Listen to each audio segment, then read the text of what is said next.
ദൈവനാമം മഹത്വപ്പെടട്ടെ. ഇന്ന് ധനഹായ്ക്ക് ശേഷം ഒന്നാം ഞായറിലേക്ക് നാം പ്രവേശിക്കുകയാണല്ലോ.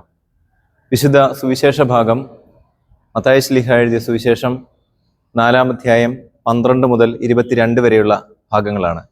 യേശു തമ്പുരാൻ ഗലീലായിലേക്ക് ചെല്ലുകയാണ്. അവിടെ മരണനിഴലിലും തകർച്ചയിലും ഇരുന്നതായിരിക്കുന്ന ജനക്കൂട്ടം വലിയൊരു വെളിച്ചം കണ്ടുവെന്നാണ് തിരുവെഴുത്ത് രേഖപ്പെടുത്തിയിരിക്കുന്നത്. പ്രിയപ്പെട്ടവരെ, ക്രിസ്തു കടന്നു ചെല്ലുന്ന എല്ലായിടങ്ങളിലും വലിയ പ്രകാശം ഉദിക്കുന്നുണ്ട്. നിരാശയിലായിരുന്നവർക്ക് വലിയ പ്രത്യാശയും പ്രതീക്ഷയും ഒക്കെ ജീവിതത്തിലേക്ക് കടന്നു വരുന്നുണ്ട്. ഇതാണ് യേശുവിൻ്റെ പ്രത്യേകത. നമ്മുടെ ജീവിതത്തിൽ ബാക്കിയുള്ള ആര് കടന്നു വന്നാലും പ്രകാശം ഉദിക്കുന്ന ഒരു സാഹചര്യം ഉണ്ടാവുകയില്ല. എന്നാൽ യേശു തമ്പുരാൻ കടന്നു വരികയാണെങ്കിൽ തകർച്ചയിൽ, നിരാശയിൽ, പ്രതീക്ഷയറ്റുപോയവരുടെ ഇടയിലൊക്കെ വലിയ പ്രതീക്ഷയും വലിയ കൃപകളും വലിയ പ്രകാശവും ഒക്കെ സംജാതമാകും. അതുകൊണ്ടല്ലേ അവന്റെ ജനനത്തെക്കുറിച്ച് വചനം ഓർമ്മിപ്പിക്കുമ്പോൾ ഇങ്ങനെയാണ്: പാതിരാവിൽ നക്ഷത്രം ഉദിക്കുകയാണ്, വലിയ വെളിച്ചം കാണുകയാണ്.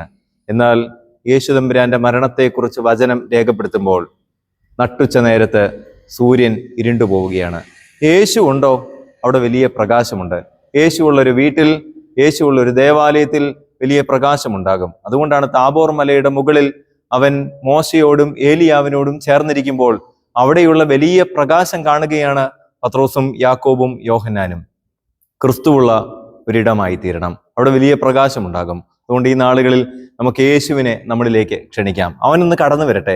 അവനൊന്ന് കടന്നു വന്നാൽ വലിയ പ്രതീക്ഷയുണ്ടാകും. ഈ നിരാശയൊക്കെ മാറിപ്പോകും. വചനം ഇങ്ങനെയാണ് രേഖപ്പെടുത്തിയിരിക്കുന്നത്: മരണനിഴലിന്റെ താഴ്വരയിലിരുന്നവർക്ക് അവന്റെ സാന്നിധ്യം വലിയ പ്രകാശമായി.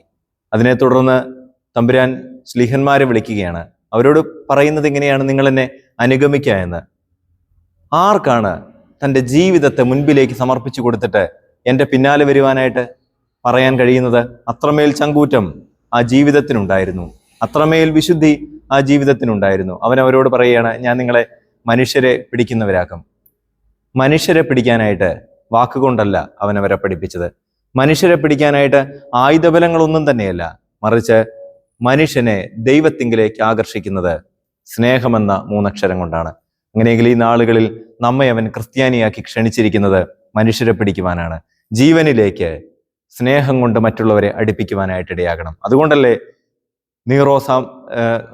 റോമാ സാമ്രാജ്യത്തെ പരിശുദ്ധനായിരിക്കുന്ന പത്രോസ് അപ്പോസ്തലൻ പിടിച്ചത് സ്നേഹം കൊണ്ടാണ്. ഭാരതത്തെ മാർ തോമാസ് ശ്ലീഹ ചേർത്ത് പിടിച്ചത് സ്നേഹം കൊണ്ടാണ്.